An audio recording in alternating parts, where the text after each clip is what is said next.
चलिए दोस्तों, नमस्कार, प्रणाम, जय श्री कृष्ण, राधे राधे। दोस्तों, आज एक नई जानकारी लेके हम आए हैं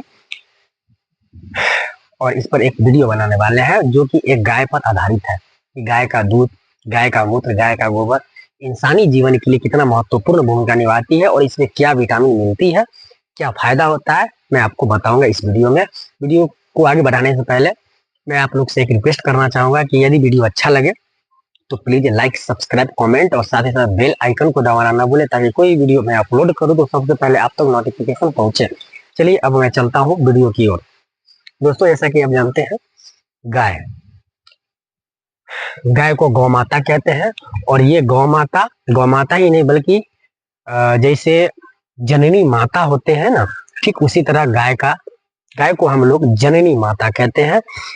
ये गाय की उत्पत्ति जब समुद्र मंथन हुआ था तो समुद्र मंथन से गाय की उत्पत्ति हुआ था। तो मैं अब आगे मैं बताता हूँ आपको इसके दूध के बारे में। तो जैसा कि आप लोग को कोई बीमारी होता है, बड़ा बीमारी हो या छोटा बीमारी हो, उस बीमारी में आप क्या करते हैं, जाके डॉक्टर को 100, 200, 500, 1000, 2000, 50,000 खर्च करते हैं। जब बीमारी हो जाता है तो आप अपना कमाया हुआ धन डॉक्टर को देते हैं, उससे बीमारी आपका ठीक नहीं हो पाता है। लेकिन आप लोग से मैं ये कहना चाहता हूँ कि जब बीमार हो जाए तो डॉक्टर के यहाँ क्यों जाना और पैसे उसको क्यों देना, उससे पहले क्यों नहीं अपनी बीमारी को, अपने शरीर को स्वस्थ करने का कुछ उपाय सोचे। दोस्तों, जैसे कि इसका दूध 1 लीटर हम लोग के इधर 50 रुपए लीटर मिलता है, पर मैं कहता हूँ कि जितना प्रोटीन गाय के दूध में है उसके हिसाब से गाय का दूध 50 रुपए लीटर नहीं बल्कि 300 रुपए लीटर होना चाहिए। अब मैं बताता हूँ, अभी लोग क्या करते हैं, गाय को व्यापार समझ लिए हैं, गाय को रखते हैं, उसका दूध दूते हैं और सारे के सारे बेच देते हैं 50 रुपए लीटर यानी पैसे के लोभ में। लेकिन वो ये नहीं जानते हैं कि अगर ये गाय का 1 लीटर दूध निकलता है तो उस गाय के दूध को यदि पूरा परिवार मिल के पीते हैं तो उससे आपको 200 के करीब में बीमारी जो होता है वो बीमारी आपको शरीर में उत्पन्न ही नहीं होता है। और जब उत्पन्न नहीं होगा तो आप डॉक्टर के पास जाइएगा क्यों और पैसा बर्बाद कीजिएगा क्यों। ये गाय के दूध में प्रोटीन इतना ज्यादा होता है, इतना ज्यादा मात्रा में होता है कि आप लोग सोच भी नहीं सकते।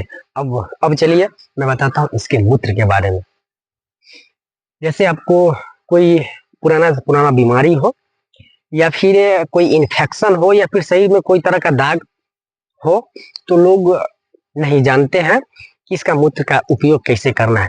इसके मूत्र को आप लेके जहाँ पे इन्फेक्शन है वो उस जगह पे आप लगाएं, 1 से 2 दिन या फिर 5 दिन तक इसे लगातार आप लगाते रहें, आपका इन्फेक्शन, मैं 100% गारंटी लेता हूँ, आपका इन्फेक्शन दूर हो जाएगा। अब इसके गोबर का भी वही यूज है। आप जानते हैं कि गाय का गोबर इतना महत्वपूर्ण होता है कि बिना इसके गोबर से कोई भी पूजा शुद्ध नहीं होता है। गाय का गोबर उसमें चाहिए ही चाहिए, गाय का दूध चाहिए, गाय का घी चाहिए, गाय का मक्खन मलाई भी चाहिए। और साथ ही साथ गाय का गोबर का यूज, गाय हम लोग के भाषा में गोईठी बोला जाता है। गाय के गोबर को लेके हमारे माता हो या फिर बहन हो या फिर कोई भी घर का लेडीज सदस्य हो, वो इस गोबर को ठोक के चिपड़ी बना के धूप में सुखा देते हैं, फिर उसी चिपड़ी को किसी पूजा में हवन के रूप में प्रयोग करते हैं। हवन में गाय का गोईठा जो गोबर से तैयार होता है उसको हवन में हम लोग यूज करते हैं। बिना गाय का कोई भी पूजा संभव ही नहीं है, कोई भी पूजा सक्सेस होगा ही नहीं। अब चलिए अब आगे मैं बताता हूँ कि जैसे ये गाय है, हम लोग के यहाँ तो आसानी से गाय हर एक जगह उपलब्ध है, लेकिन इसके बारे में लोग को जानकारी नहीं है।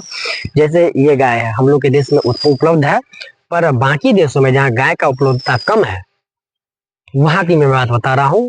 अगर वहां कोई कैंसर से ग्रसित हो या फिर कोई टीबी हो या फिर कोई भी भयानक बीमारी हो तो उसे जल्दी ठीक नहीं होता है। उसे वैद्य एक ही सलाह देता है कि तुम गौ के पास जाओ, और गौ के पास वो लोग जाते हैं तो उन्हें कहा जाता है कि आप सिर्फ इसके गर्दन पे ये वाली हिस्सा जो है इस हिस्सा पे अपना हाथ को फेरे, 1 मिनट तक हाथ को फेरे। ऐसा आपको 1 सप्ताह तक रेगुलर करना है।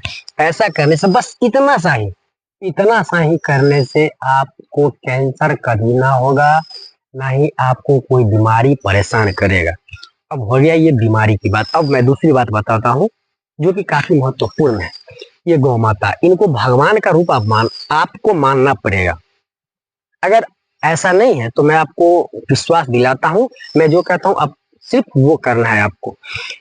मात्र 1 दिन एक दिन गाय को भरपूर आप सेवा करें, भरपूर खिलाए पिलाए, इसका मतलब इतना सेवा कीजिए कि गाय प्रसन्न हो जाए आप पे। जब ये प्रसन्न होएगा तो ये पूंछ उठा के नाचने लगेगा, और जब ये खुश होके नाचने लगेगा तो आप समझ जाए कि गाय संतुष्ट है किसान से। उस वक्त आप क्या करें, जब नाचने ये लगता है तो उसके कान में आप क्या, आपको जो भी मन्नत मांगना हो वो मन्नत इसके कान में आप बोल दें 3 बार। 3 बार बोलने के बाद आप देखिएगा महीना 2 महीना के अंदर में आपको मन्नत 110% पूरा हो जाएगा। चाहे वो मन्नत कोई भी हो, कितना भी भारी मन्नत क्यों ना हो, गौ माता आपको पूरा करेंगे, क्योंकि गौ माता का कनेक्शन डायरेक्ट ठाकुर जी यानी कृष्ण भगवान से है। कृष्ण भगवान ग्वाला के रूप में जब आए थे तो गौ माता का सेवा करते थे, और उन्हीं से गौ माता का नाम प्रसिद्ध हुआ है। अब आज की वीडियो में बस इतना ही, फिर मिलेंगे नेक्स्ट वीडियो में, तब तक के लिए धन्यवाद।